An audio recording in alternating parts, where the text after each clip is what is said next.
100 billion galaxies. Scientists think that there's at least that many. How long would it take if you tried to count them one per second?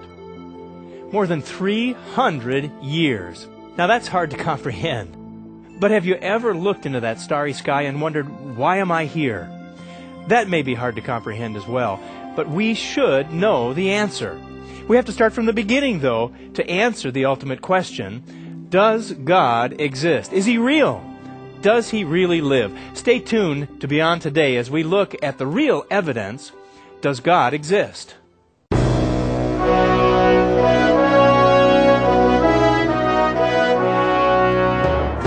Join our host Steve Myers and his guests as they help you understand your future on Beyond Today. Science hopes to find answers to the fundamental questions of the universe. They look for clues to the origin by exploring the detectable limits of time and space. Yet even the most powerful telescope can't answer the most fascinating question of all time. Does God exist? To discuss this today, I have two guests. Writer and editor Mario Seiglie, and Howard Davis, editor, producer, writer. Welcome, gentlemen. Thank you. Glad to be here. Good to be here. Well, we've got a big one to discuss today. We've got to look at the hard questions. We've got to ask the hard questions because we want real answers to that ultimate question. Does God exist? And I know as you begin to talk about a religious subject, does the belief in God, does faith exceed scientific evidence? In other words, is it only from faith that you can prove there's a God, or is there really scientific evidence that leads us to that? Well, it's not just a religious question. Religion usually is assigned to the idea that it's the subjective part of man. It's something that a man kind of creates for himself to find a meaning. The question is it or existence, is God real? And is his reality just as sure as we're sitting here, as people are watching on TV, the reality that they exist, does God exist? So it's really a question of not just belief and faith, but evidence that you can prove.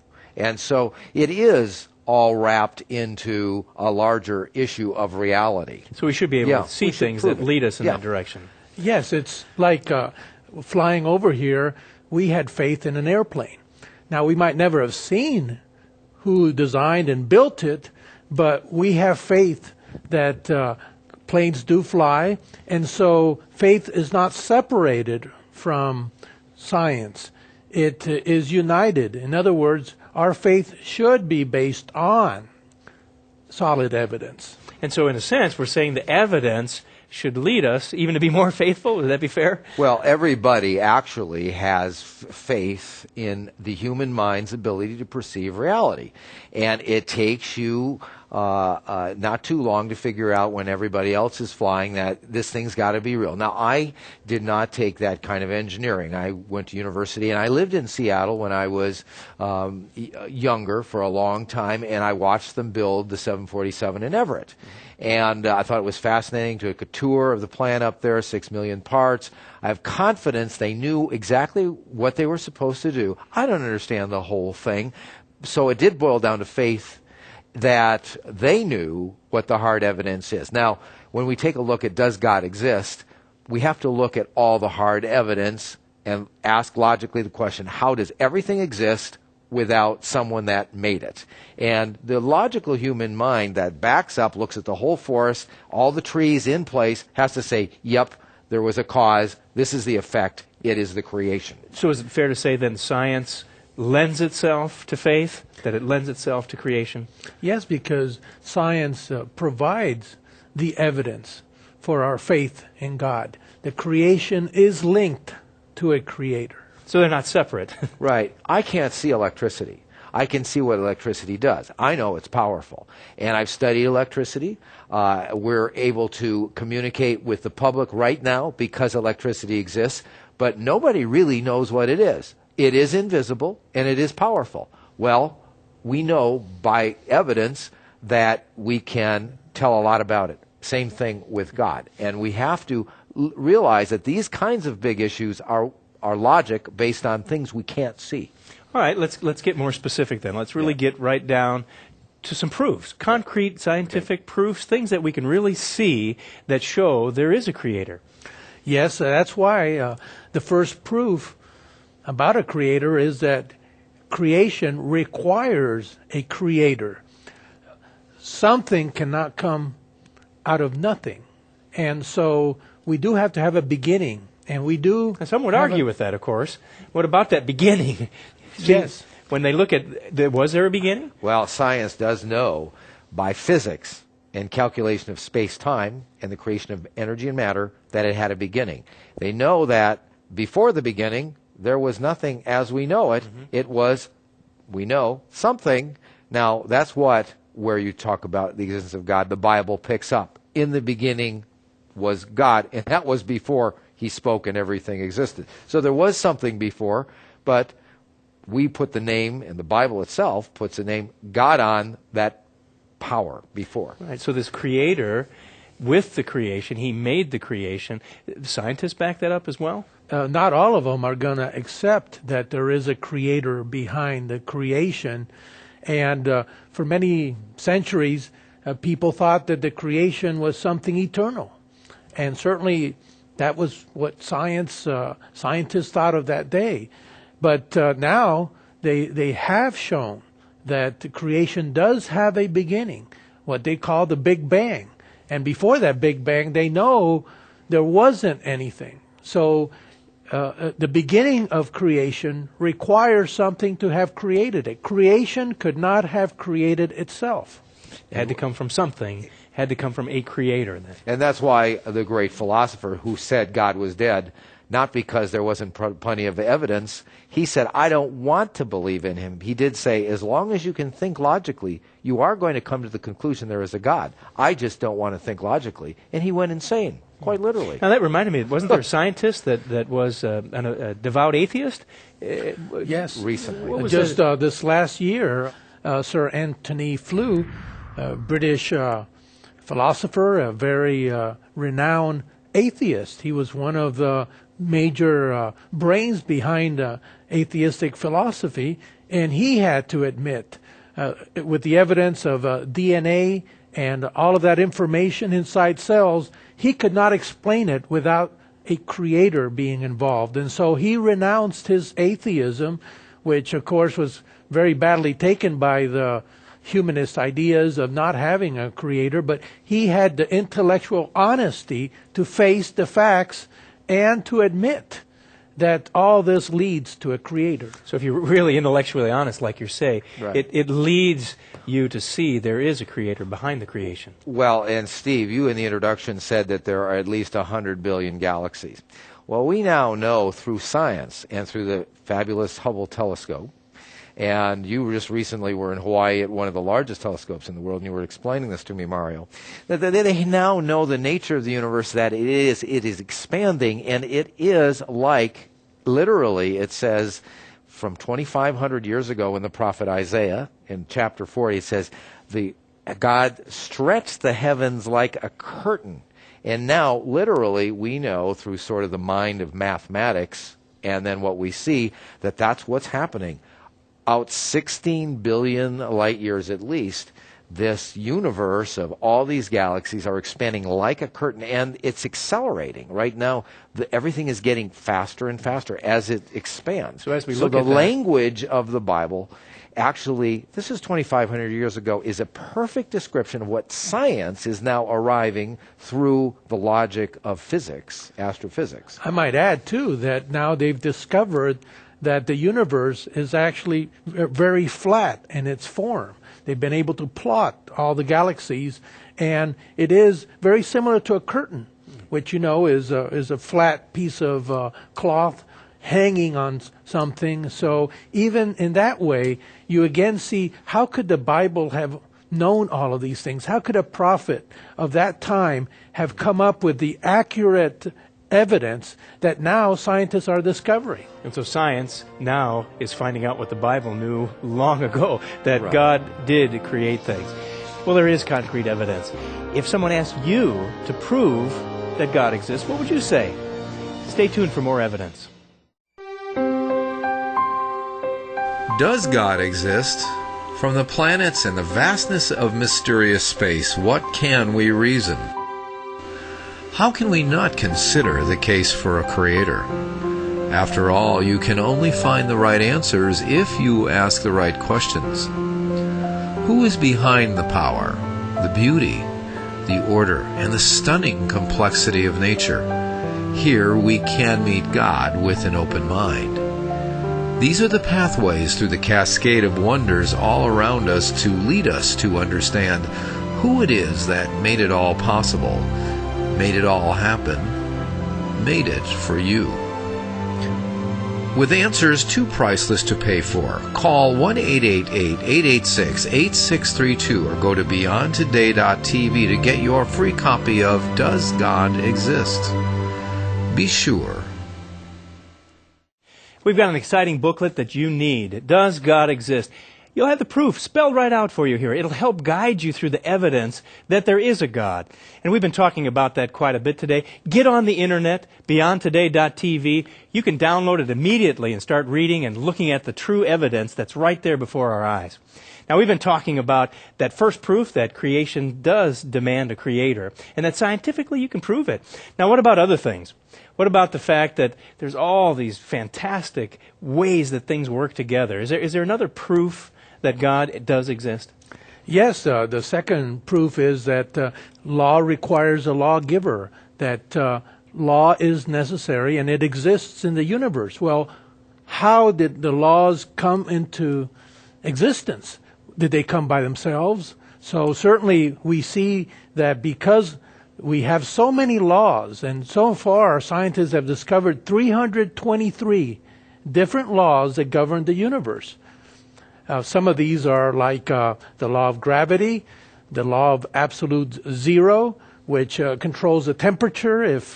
And any of these 323 laws were changed just a little bit, even to a thousandth of a decimal point, it would throw off, just like a fine clock, that if you have one gear that's too big, it would throw off the whole mechanism and you wouldn't be able to tell time accurately.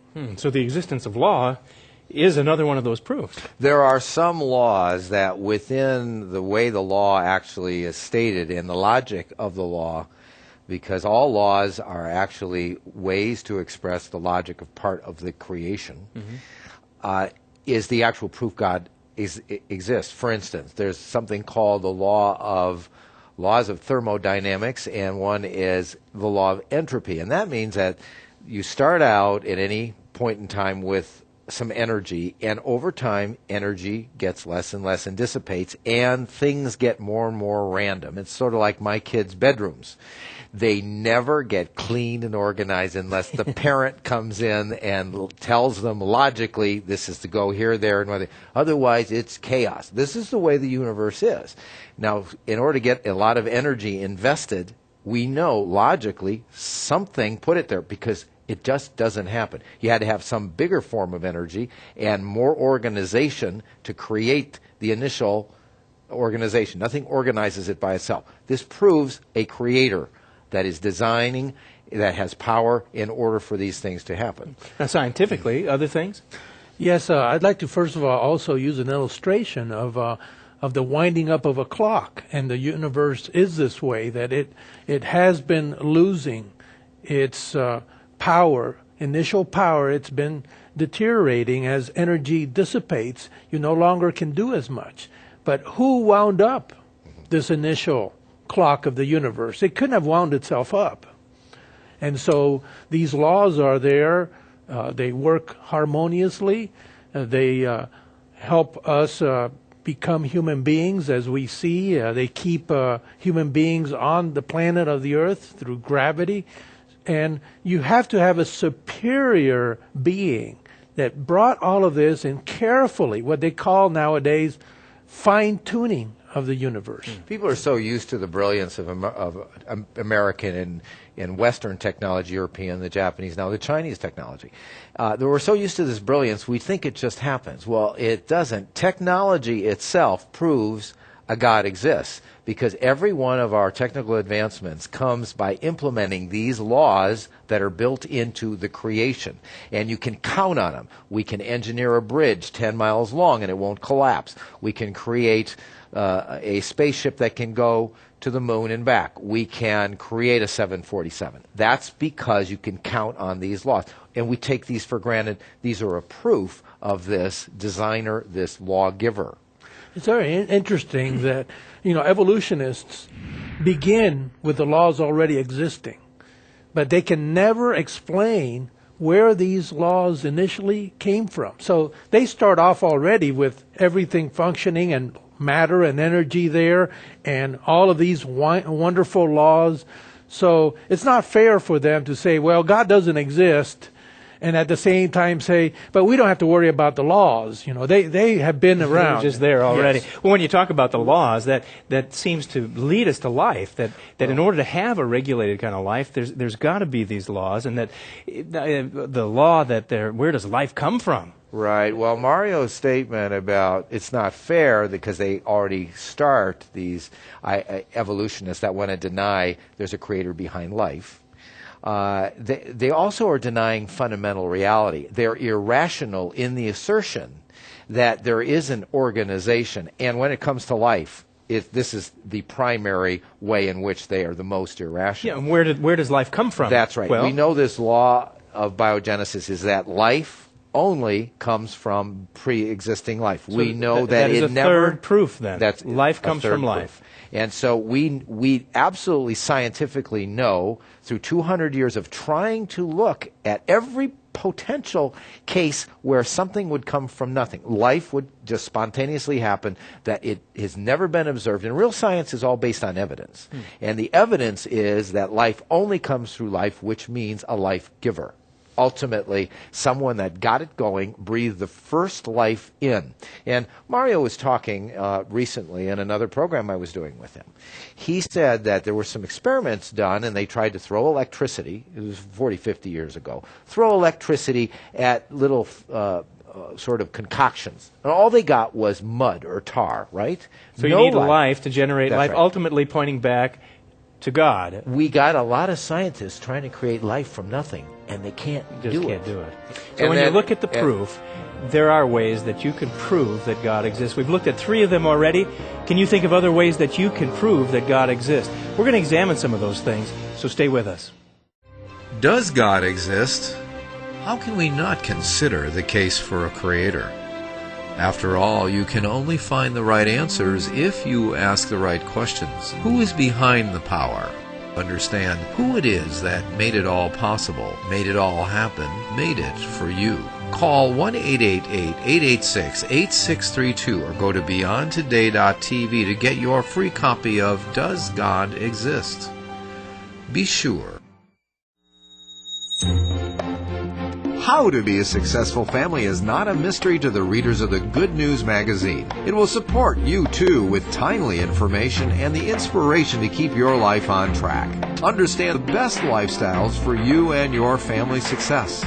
Call 1-888-886-8632 or go to beyondtoday.tv to make it all happen with your free subscription to the Good News. Now you can order your free copy of the Good News magazine. You need it. Order it. Go online. You can read the articles for yourself. Fantastic articles dealing with not only topics like Does God Exist, but also things that would help your marriage, things to help explain world events. This is free. You can get it for absolutely nothing. Get online. Important information for you and your family. We hope you'll get it right away. Now we've been talking about this tremendous topic of God existing, actually proving that God exists. Now, when you talk about life and that proof that God exists, what about life just working together, how things work? Is that part of the evidence? Yes, it is. That life has a harmony. It all works together. And you have the example of symbiosis where bees need flowers to feed, and flowers need bees to pollinate. And without one being there, without the other, you wouldn't have had these living things working and living together. Same thing within the human body.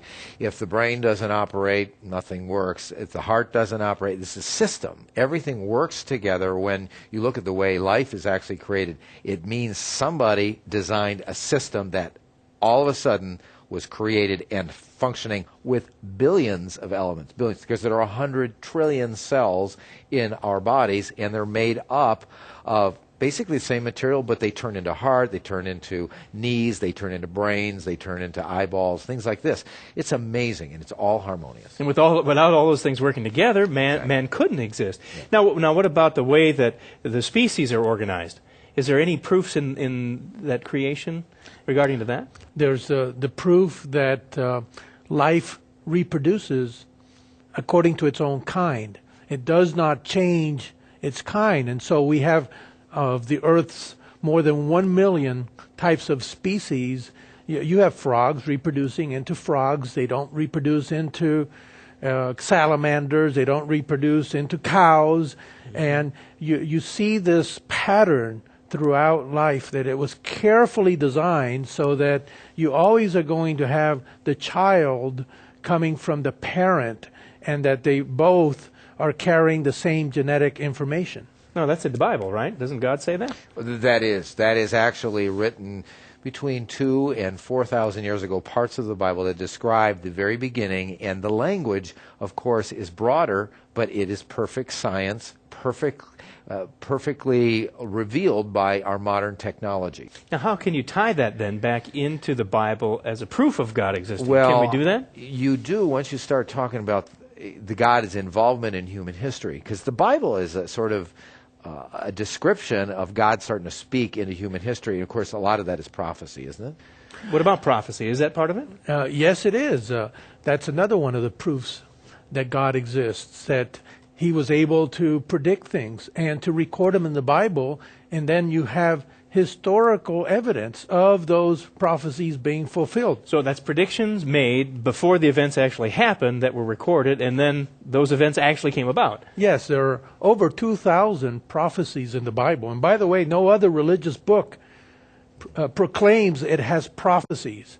Only the Bible is willing and bold enough to say ahead of time that this event will be carried out. All right, give me an example. Well, we have an example in Isaiah 44 where the prophet Isaiah, 200 years before the birth of this world conqueror, and he actually names Cyrus, who was the first king of Persia, and it mentions that Cyrus would be raised and that he would defeat the Babylonians.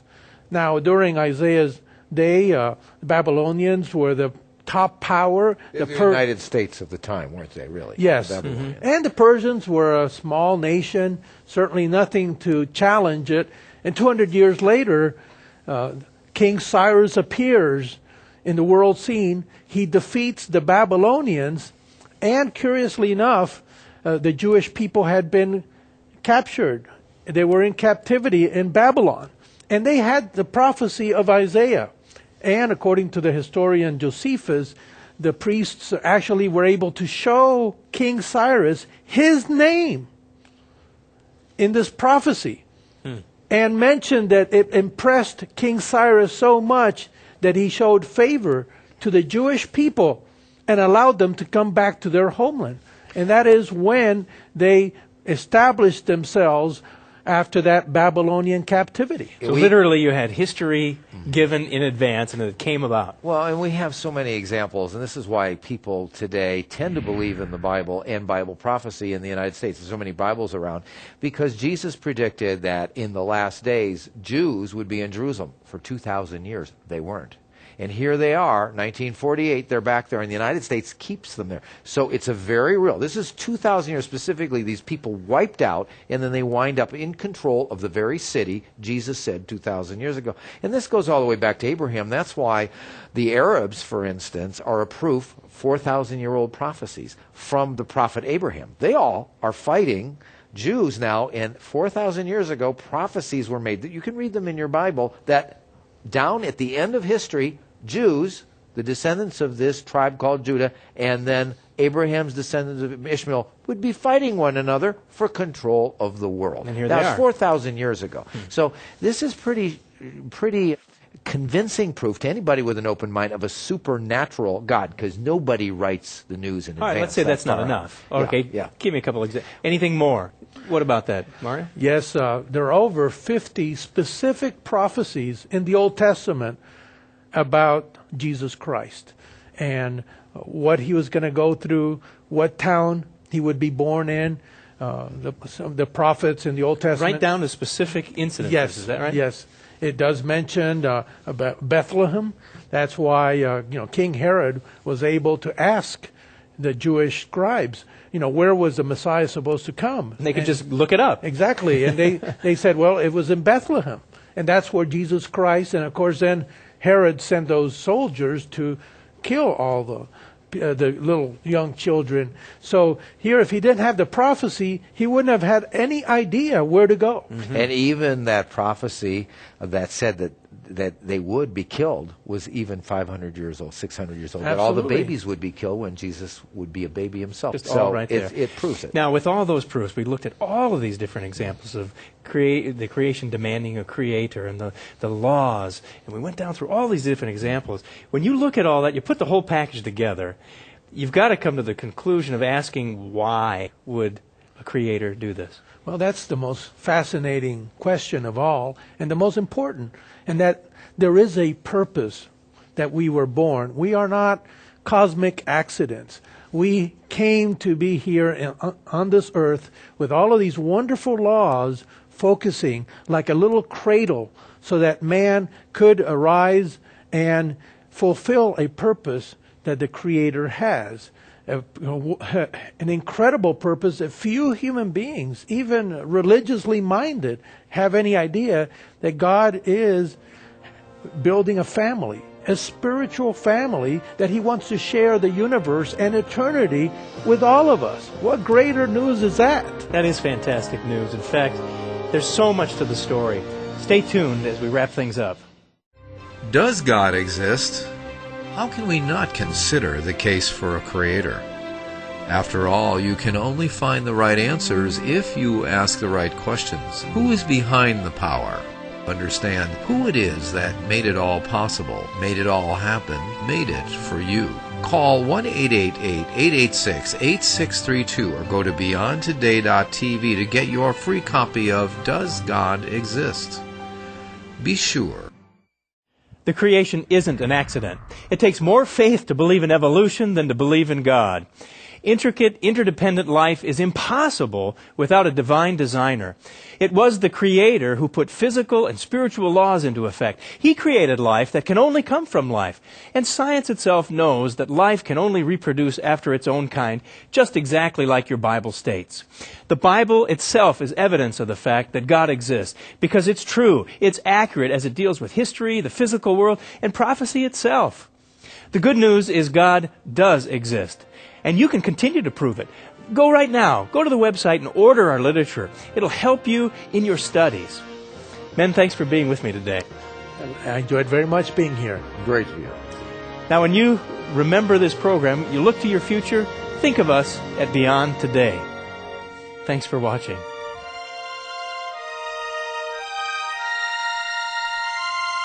For the free literature offered on today's program, go online to beyondtoday.tv.